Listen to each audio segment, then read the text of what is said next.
कल करम धन कर मोर भाई, सतपुरुष के कर ले वो ज्ञान।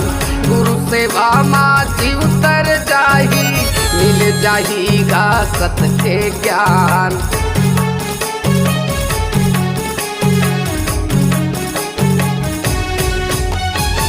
गलत करम धन कर मोर भाई, सतपुरुष के कर ले वो ध्यान।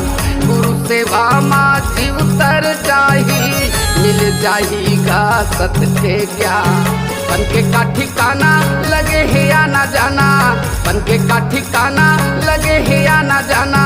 सतमा है जीव के तारन तार, बरजे गुरु बारंबार। संतो मोर बरजे गुरु बारंबार।